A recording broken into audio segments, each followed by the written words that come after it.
Ladies and gentlemen, welcome. It's the award-winning In-Wheel Time Car Talk Show.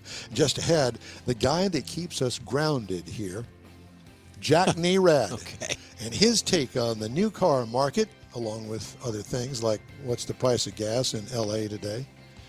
Later, Jeff has the racing calendar. Mr. Mars has This Week in Auto History.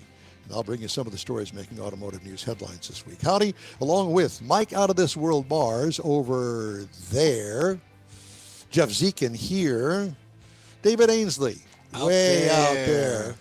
I'm Don Armstrong. Glad you could join us on this Saturday for our live show. If you're listening, watching on a podcast, thank you for that. I think I just did the YMCA thing. Did you? I think that's what it was. I know that you're well rehearsed in that.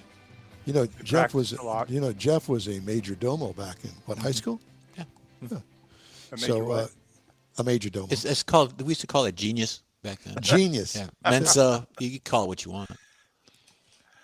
Yeah, go ahead, Mike. No. No? All right, well, just thought I'd mention that because Dementia that. He does have a knack for music.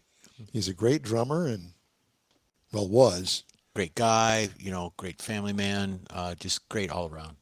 You want to just go ahead and just read us your resume? We could end the show right now with that. And on a high note. We could do that. Well, as we wait for Jack. No, Jack's ready. Jack's here. Well, bring him on. Bring him on. He's too busy talking about Jeff. Well, I love hearing about Jeff. I know we all do. We all need more Jeff. I don't like. Yeah, exactly. We do need more Jeff Zekin. Hello, Jack for his Nerad. humility. Hello to California, my friend. Things are great here in California. Yeah, don't lie to us. I'll bet. Yeah, we heard all the terms. Have they counted the damn votes that are? No. I was looking at the election results website yesterday, and they say they're going to certify sometime in July. July is a good day. July the 4th. 250th anniversary. Right around there. I think July 5th is the day they've picked. Is it this July? We think so. We're not quite sure, but we think so. Oh, Jack, that California dude. We love it. Wild and crazy people. Yeah, are you loving it still out there? Well, we put up with a lot for the weather, right? I mean, and I'm 3/4 of a mile from the beach. It's beautiful, the Pacific Ocean, wonderful. It's always about 75 degrees here, no matter what time of year. So gotta like that. See, that's and the then thing. There's the craziness, and it's everywhere. Well, but it's always been that way, here. Jack. Let's not forget where all those bands came from back in the 60s, brother. Yeah, well, that's true. That's true. Including the Beach Boys, which are, from right up the road here. Yep. My heroes, of course. Yep. Well, all of ours. Yeah. So I have to ask you, how much is the price of gas out there today? It's come down. We were driving around yesterday, and it's under $6 now. It's high fives. Okay. We're not giving high fives, but the gasoline is. Well, I have to tell you, $5.45 a gallon or something. Well, I will tell you this: that I had to buy gas for the Corvette a couple of weeks ago, and it burns premium, and I spent $5 a gallon. I've never spent $5 a gallon on gasoline. It cost me like $80 to fill it up. Yeah.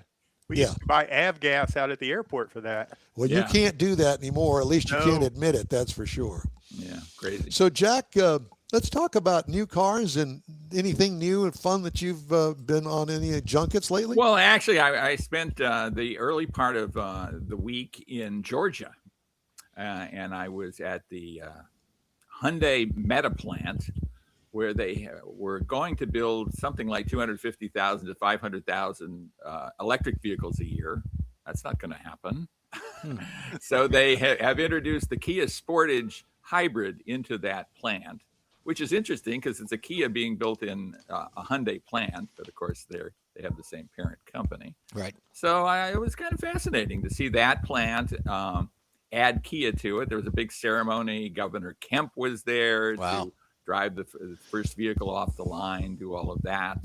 A very nice event. And then we drove down to West Point, Georgia, kind of across the state, and saw the Kia plant where they're building all kinds of stuff, and they're going great guns, and they're making about 500,000 vehicles a year in that plant, all with American workers, of course. It's just been a boon for the economy there. So it's terrific. One of the most impressive things about that was they have something like 13,000 vehicles on the ground at any one time.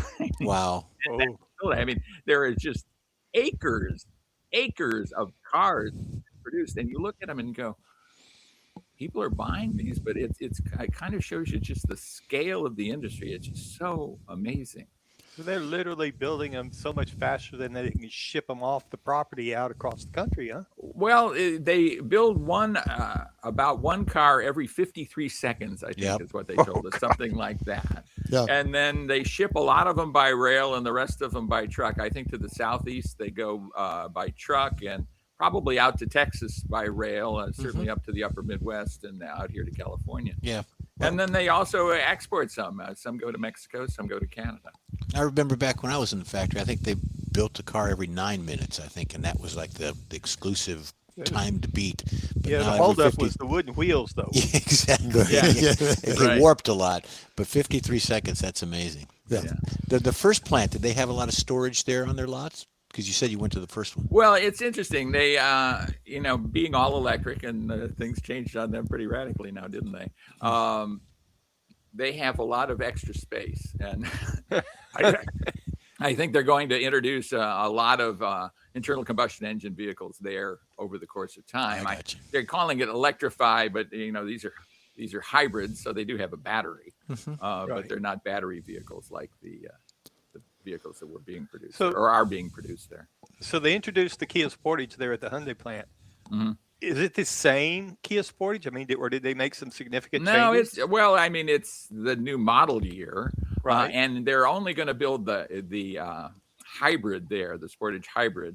The conventionally powered Sportage is still being built in West Point, Georgia, and which also builds, I think, like 4 other cars. It's pretty amazing to see various vehicles come down the same assembly line and everything match up, and it's fascinating how they're able to do all that. Well, Jack, I know that you have probably seen the story that I read today.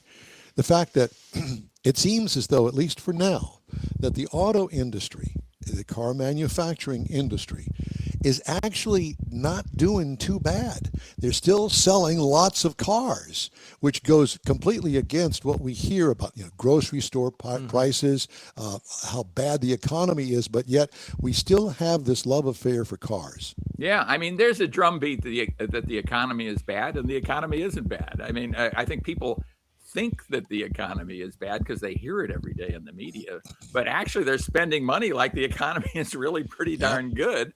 And one of the indicators of that is they're buying cars. Not only are they buying cars, they're buying expensive cars. I mean, the transaction price is right around $50,000, the average transaction price. So this is a fairly robust car industry, and both dealers and the car manufacturers are making a lot of money. This is pretty fat times for them. Good news doesn't make good headlines. No, exactly. I think the media is trying to rile us up. And I think when you see what the media is about these days, which is getting clicks, you don't get clicks by telling people good news. You get clicks by telling people that things are lousy. Yeah, it's a moneymaker. Yeah. So I have 2 people right now in my life that are both in the car buying mode. One of them being my daughter. The lease is up on her Rogue, and she is interested in buying a used Jeep Grand Cherokee. So we started I clicked around a little bit. Oh my God, if you go online, you're going to find a bajillion of them, all different makes and models, all different years, all different mileage figures, and prices are all over the board. So it's not just new cars, it's used as well. I have another friend of mine that was in the market because their lease is up on their Volkswagen, and they do not want another Tiguan. Because of the jerkiness of the turbo, and the engine thing. Oh well, we've changed the algorithm in the computer. Okay, fine, Right. You go do that. But guess what? They're really going after a Chevy Trax, of all things, a Chevy Trax. And I'll tell you, Jack, I actually drove one not that long ago. it's a pretty decent car for under $30,000. Yeah, really one of the is. few, right? Yeah. One of the few. And it's not what you would consider a cheapo. Not by any. It doesn't look that way and didn't drive that way. It's got a 3-cylinder engine that gets 30 miles per gallon. I mean, it's got a lot of things going for it. My guess is they're going to sell every one they get on the lot. Yeah, it's funny. I was talking to a friend of mine at JD Power recently, and he was touting the Trax too. He said, he used that as an example of one of the few affordable cars out there that's really a good deal. So it's something to look at. Well, it looks good too. It doesn't look like a cheapo. I remember back in the day, yeah, that car is a cheapo. You can just tell by the way it looks. They don't generally make those anymore. And you want to upgrade from that, there's always Buick. Oh, Lord. So Jeff's still touting his Buick and his decision to buy a Buick. And I will say that it's a pretty nice car, too. There you go. And it's not $50,000. No, it's not. And I'll it's tell you, if you four-cylinder had a turbo. Buick out here, you would have the most distinctive vehicle on the road because Yeah, you wouldn't not- see anything just like it out here. I can tell you that. Do they not sell Buicks in California? Very rarely. Well, see, How there- You funny. just don't see them. That's And, what's wrong you know, with they're that pretty state. good-looking vehicle. You see one on the road and you go, "What is that?" And then you go, "Oh, it's a Buick." It's a Buick. If you Yeah. toot the horn, I'll wave at you. And, to that end, Jack, and I know that you'll agree with me on this, in different parts of the country, it's almost as if it's going from Neiman Marcus to Dillard's to Macy's. It's a blouse or it's a shirt, but it's different in the different parts of the country. Yeah. Yeah. And If you travel around as we do, and if you look at the sales figures, stuff that sells in the Northeast does not sell in the Southwest, Exactly. for example, or things that sell in Texas don't sell in North Dakota. Nothing really sells. In It's North a trend of Dakota. the region. But, There's nobody that lives in Yeah. North Dakota. Actually, I think North Dakota is probably booming now because of the oil business up there. But I'll tell you, it is kind of very regional splits. I mean, you see a lot of domestic vehicles in the middle of the country, and on the coast, you just don't see them very much. And here in Southern California, I mean, this is a giant import market, with the exception of Tesla, which is a domestic brand, of course. And you see a lot of Teslas here. I think the Tesla Model Y was the best-selling vehicle in California last year, or something like that. So go figure. That probably won't happen going forward because of the lack of the federal tax credits. But we'll see. Well, so what are you going to talk about today on your car show? One of the things we talk about is the Mazda CX-30, and is that really an SUV? My take on that, and especially in the turbo version, is it's more of a hot hatchback. It's a really fun to drive car. So we talk about that. Well, of course, we do car reviews. We're also reviewing the Jeep Grand Cherokee this year, and this week, and that vehicle has a new powertrain with this new turbocharged 4-cylinder engine. Very interesting tech. Kind of, I guess, I don't want to overtell what's on the show, but we're not necessarily big fans of the newest vehicle. Okay. That's an honest opinion. All right. News this week from Stellantis. They're bringing back the horsepower, brother. Mm-hmm. Something that they should have never gone away from. They wouldn't be this deep in debt had they not gone away from it. But that idiot that they finally got rid of, Both of them.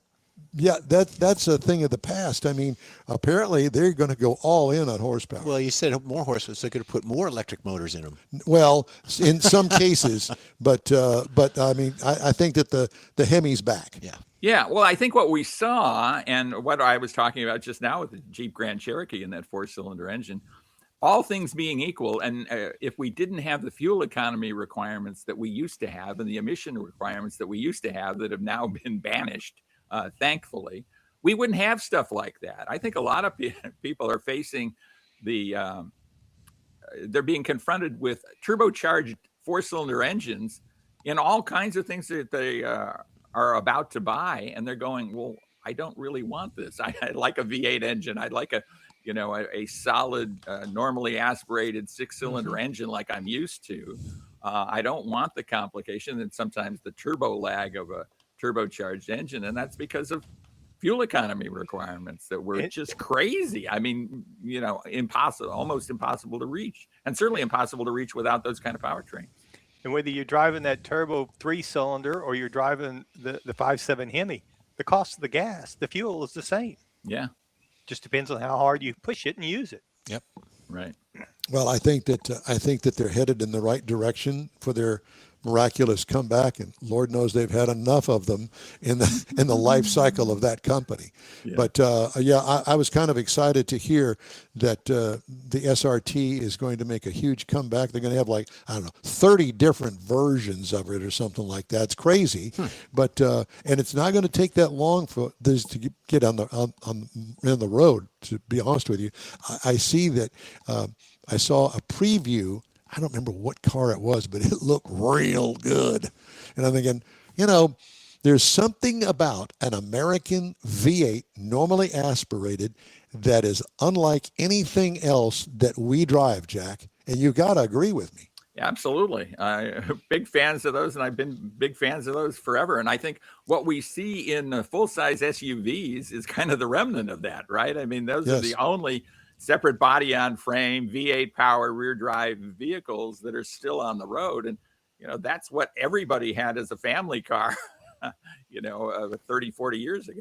The only thing that we never heard about turbo lag until they started making them for customers to drive. Turbos have been around forever and ever and ever. But the ones that we drive, I remember when they first came on the market, they were horrible. Step on the gas and it kind of inched forward. And then all of a sudden this huge rush of power and you're squealing the tires and not meaning to.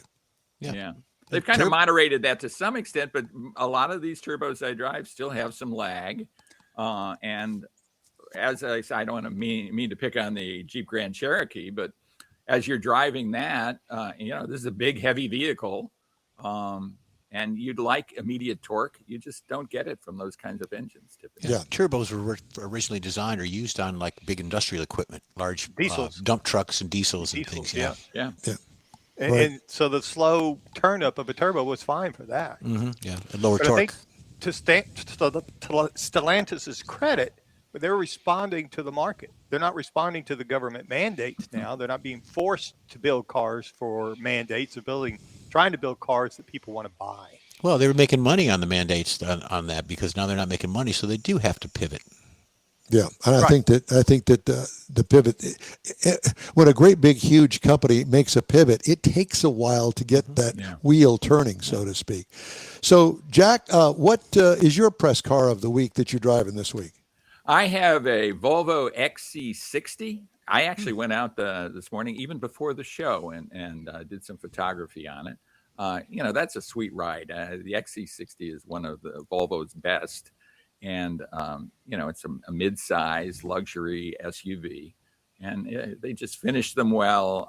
The seats are among the most comfortable of any seats in the industry. I just think it's a terrific vehicle. You just don't hear of people buying them, at least here in Texas anymore.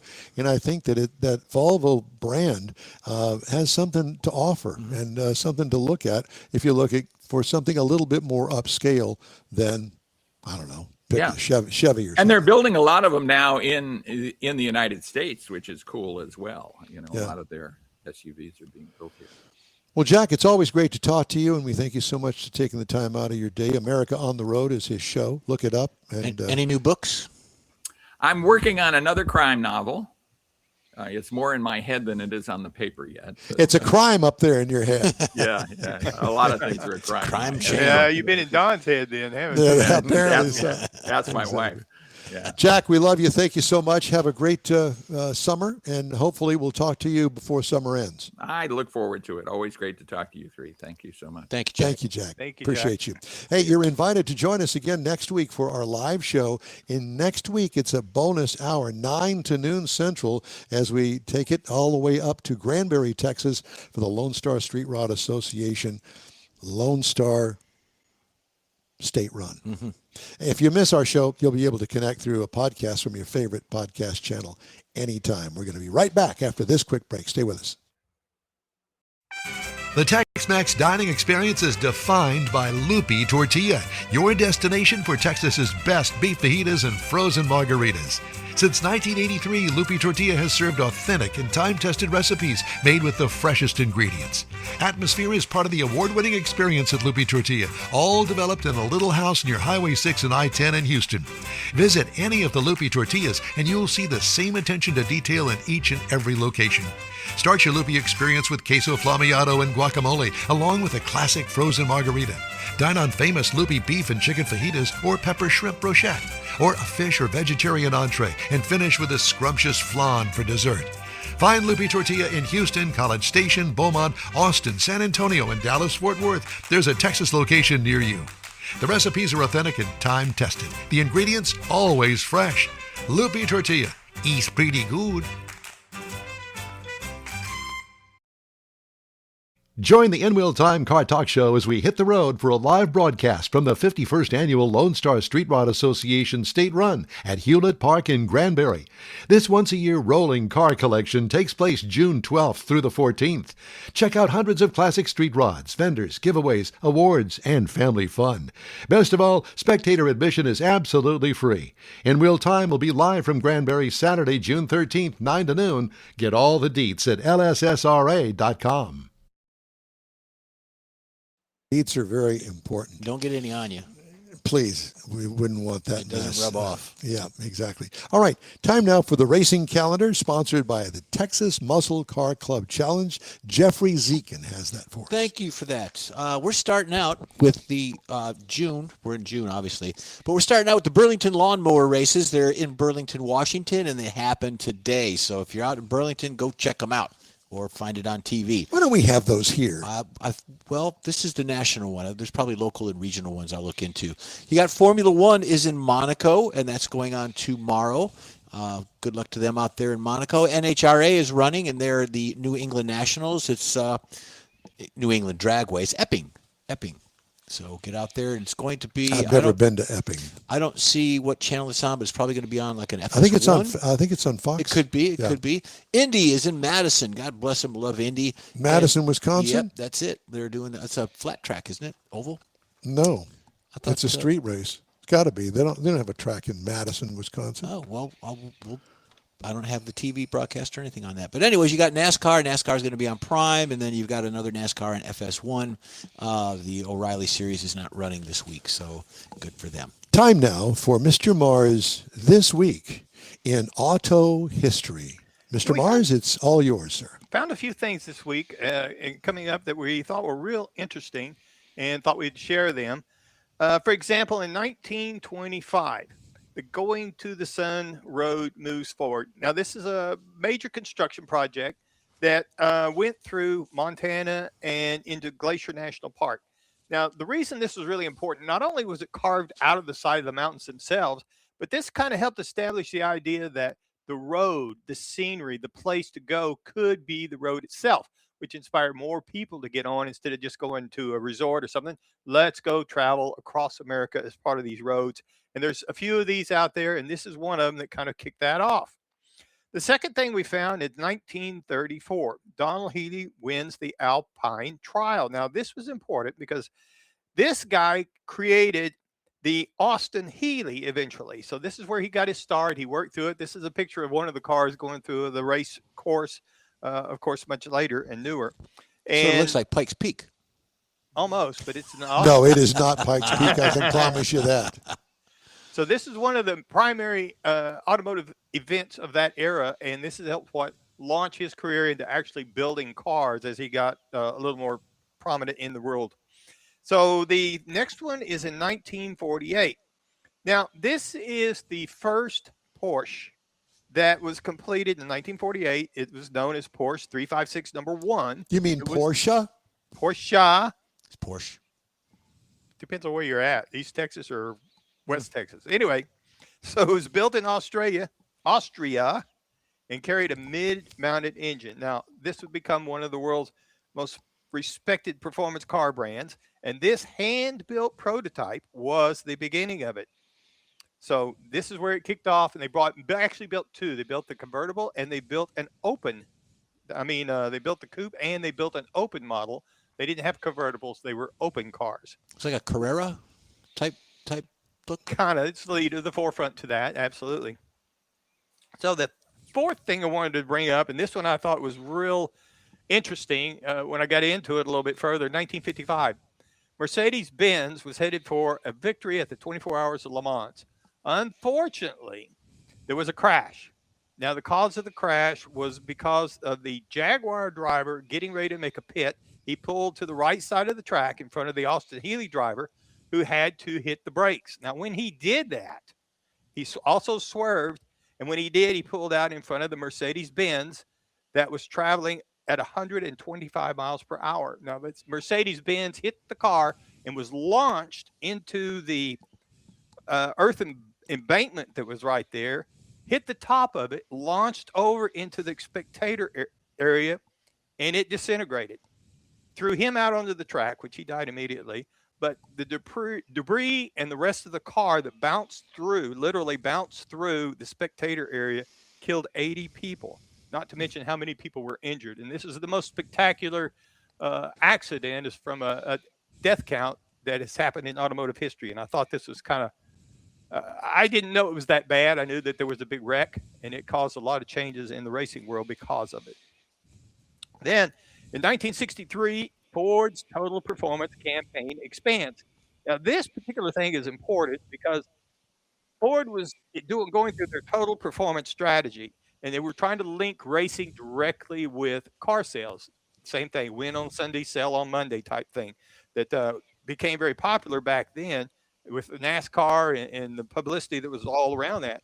But the philosophy also is kind of what led to the streetcar high performance market, the muscle machines that came out and that were developed with the big engines and the small cars. This was the stepping stone that led into that up and through the 60s until it kind of crapped out in the 70s, unfortunately. But that was some of the things we found interesting in this week in automotive history. Thank you, sir. Audi, looking for a spark to help jumpstart sluggish sales worldwide, is returning to the supercar realm with a low-run mid-engine model named after a famed Italian racer who I've never heard of. The Nuvolari will have maximum output of 987 horsepower, 1,660 pound-feet of torque via a 4-liter bi-turbo V8 engine and 3, get this, axial flux electric motors. That's according to what they said just this week. You can also weld with that car. Yeah, pretty much. Some of the car's engineering was inspired by Formula One, which Audi joined this year. The two-door is set to be Audi's most powerful production vehicle ever. It is named after Tazio Nuvolari, a prominent race car driver for Auto Union Silver Arrow, a precursor to Audi from the 1930s. Wow. Thought that was an interesting story. Hey, we'd love to hear from you. And all you have to do is shoot us an email. The address here is info@inwheeltime.com. Our show continues right after this quick break. Stay with us. Your car is a direct reflection of you, so don't be satisfied with color fade or a dingy, dull appearance. Get rid of those terrible automated car wash scratches. Gulf Coast Auto Shield is your save-the-paint company. John Gray and his team of detailing experts can help your car's finish without a full repaint. Searching for real experts in window tint or windshield protection? Gulf Coast Auto Shield. Dash cams, radar detectors, Gulf Coast Auto Shield. Got a new car? Get it protected as soon as you take delivery. If you don't know which of the multitude of protection products to go with, John Gray will give you an honest opinion and won't sell you something you don't need. John will help you understand the many options and pricing right on the spot. He's your guy to have your ride looking its best and protected too. See the state-of-the-art shop yourself. Free tours anytime. Gulf Coast Auto Shield is easy to get to, located just south of the Southwest Freeway on the Sam Houston Parkway. Gulf Coast Auto Shield, full-service luxury car care today and online at gcautoshield.com. Gift giving should be meaningful, and we have an idea. A hand-painted custom illustration of your car from one of the nation's leading artists. Now you can get one or a car show poster customized for you, a friend, or a loved one. Bill Seitz will be happy to guide you through the process. No matter what the day, birthday, anniversary, or any day, an Autographics custom illustration adds an extra touch of class to any home. Call Bill today, 832-922-0963. That's 832-922-0963. That's it for this podcast episode of the In Wheel Time Car Show. I'm Don Armstrong, inviting you to join us for our live show every Saturday morning on Facebook, YouTube, Twitch, and our InWheelTime.com website. Podcasts are available on Apple Podcasts, Spotify, Stitcher, iHeart Podcast, Podcast Addict, TuneIn, Pandora, and Amazon Music. Keep listening, and we'll see you soon.